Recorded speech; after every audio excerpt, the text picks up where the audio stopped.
మనం అనంతపురం నగరంలోని వేణుగోపాల్ నగర్లో ఉన్నాం. మనతో పాటు మాట్లాడేందుకు మహిళలు ఉన్నారు. మేడం చెప్పండి, నిన్నటి దినం బాలకృష్ణ గారు అనంతపురానికి ఇచ్చేశారు. ముఖ్యంగా అనంతపురం నగరంలోనే కావచ్చు, రాష్ట్ర వ్యాప్తంగా సీఎం జగన్ పార్టీకి ఓటేస్తే దొంగల పార్టీకి ఓటేసినట్టేనని, దొంగల చేతికి బీగాలు ఇచ్చినట్టే అని చెప్పి ఆయన ఇక్కడ అనంతపురం నగరంలో వ్యాఖ్యానాలు చేసిన పరిస్థితి. దాన్ని మీరు ఏ విధంగా చూస్తారు? ఈరోజు మేము ఒకటే చెప్తున్నామండి బాలకృష్ణ గారికి. గతంలో మీ ప్రభుత్వం రాజ్యం వెళ్ళింది. గత 40 సంవత్సరాలుగా మీరు మాకు అధికారంలో ఉన్నాము, ప్రతి ఒక్కటి చేసామంటున్నారు. నిజంగా వారు కానీ తెలుగుదేశం పార్టీ వారు కానీ ఏదన్నా చేసి నింటే ఈరోజు ధైర్యంగా రమ్మనండి. ముఖ్యంగా అనంతపూర్లో అభివృద్ధి జరగలేదు అని అంటున్నారు కదా. గత 5 సార్లు మన అనంత వెంకటరామరెడ్డి గారి కుటుంబానికి టికెట్ ఇవ్వడం జరిగింది, కానీ ఏం అభివృద్ధి జరిగింది అని అంటున్నారు. ఇదే అనంతపూర్కి మీరు వచ్చారు, మీరు వచ్చినప్పుడు రోడ్డు పైన నుంచి వచ్చారు, మీకేం కళ్ళు కనిపించలేదా అండి? ఎక్కడ చూడు ఎటువంటి అభివృద్ధి ఉంది, ఎటు చూసినా రోడ్డు నిర్మాణాలు, బ్రిడ్జ్ నిర్మాణాలు ఏ విధంగా ఉన్నాయో మీకు కనీసం కళ్ళకు కనిపించలేదా అని అడుగుతున్నా. ఊరికే వచ్చి స్క్రిప్ట్ రాసిచ్చిండే చదివేసి ఈ నోటికి ఏదొస్తే అది అంటున్నారు. అవునండి, ఈరోజు అభివృద్ధి జరిగింది కాబట్టి ఈరోజు మరి ప్రజలు అనంతన్న పాలన కోరుకుంటున్నారు. కాబట్టి మేము ఒకటే చెప్తున్నాము, మీరు నోటికి వచ్చింది మాట్లాడితే మేము ఊరికే ఉండము. గతంలో మేము చెప్తున్నాము, ఖచ్చితంగా మీరు అధికారంలో ఉన్నప్పుడు ఏం అభివృద్ధి చేసినారు, ముఖ్యంగా అనంతపూర్. ఈరోజు మేము ఒకటే చెప్తున్నాము, అనంతన్న అంటున్నారు మీరు. అవునండి, రాండి ఒకసారి పబ్లిక్లో చూసి రండి, ఒకసారి మా ఓల్డ్ టౌన్కి రండి, చూద్దాము. మీ ప్రభుత్వం రాజ్యం వెళ్ళినప్పుడు మా ఏరియా ఎంత అధ్వాన పరిస్థితిలో ఉంది.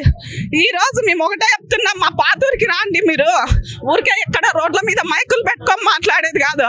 బాలకృష్ణ గారు నిజంగా మీరు అభివృద్ధి అంటే చూడలేదు అంటుంటే అనంతపూర్లో, ఖచ్చితంగా మా పాతూరికి రండి. మా పాతూరులో అభివృద్ధి అంటే ఏందో మీకు చూపిస్తాము. మేము ఒకటే చెప్తున్నాము, మళ్ళీ భారీ మెజారిటీతో మా వైఎస్ రాజశేఖర్ రెడ్డి గారి కొడుకుని సీఎంని చేసుకుంటాం, మా అనంతన్నని మళ్ళీ ఎమ్మెల్యేగా చేసుకుంటాం. ఒకటే చెప్తున్నాం, మీరు పదే వ్యాఖ్యలు చేస్తున్నారు ప్రజల్ని రెచ్చగొట్టాలని. మీ మాటలకి ఎవరు రెచ్చిపోరు. మా నాయకులు మాకు స్పష్టంగా చెప్తున్నారు, వాళ్ళు మాటలతో రెచ్చగొడుతున్నారు.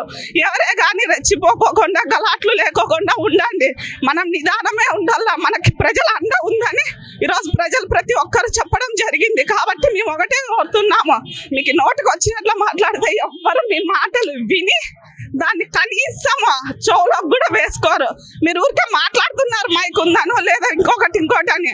మేము ఒకటే చెప్తున్నాము, ప్రతిపక్షాలన్నిటికీ మీరు న్యాయం చేసింటే వచ్చి అధికారికంగా వచ్చి ప్రతి ఇంటికి గడపకు వచ్చి ఓటు అడగండి, చూద్దాము.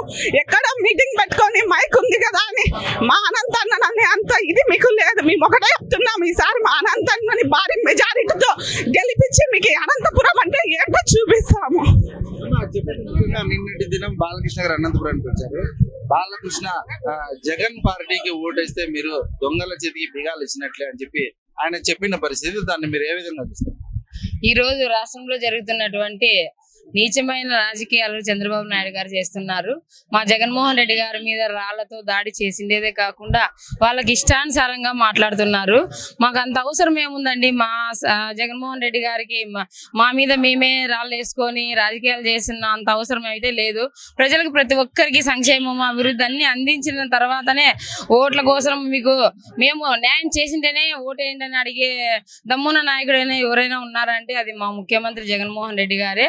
అదే విధంగా నిన్న బాలకృష్ణ గారు యాత్రకు వచ్చినారు కదండి, ఆ రోడ్ షోలకు కానివ్వండి, వారు వచ్చిన వారి మాదిరి మేము ఎవరు కూలి కోసం ఎవరు కూడా వైఎస్ఆర్ కాంగ్రెస్ పార్టీ వాళ్ళు నిజంగా గుండెల్లో నుంచి ప్రేమతో క్యాన్వాసులు చేసుకుంటూ ఇంటింటికి ప్రచారం చేస్తూ ప్రతి ఒక్కరిని ఓటు అభ్యర్థిస్తున్నాము.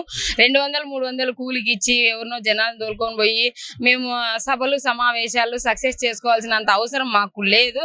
అయినా కూడా ఒకరి మీద బురద చల్లడము ఇవన్నీ బాగా తెలుగుదేశం పార్టీ నాయకులకు, కార్యకర్తలు ప్రతి ఒక్కరికి కూడా బాగా అలవాటు అయిపోయిందండి.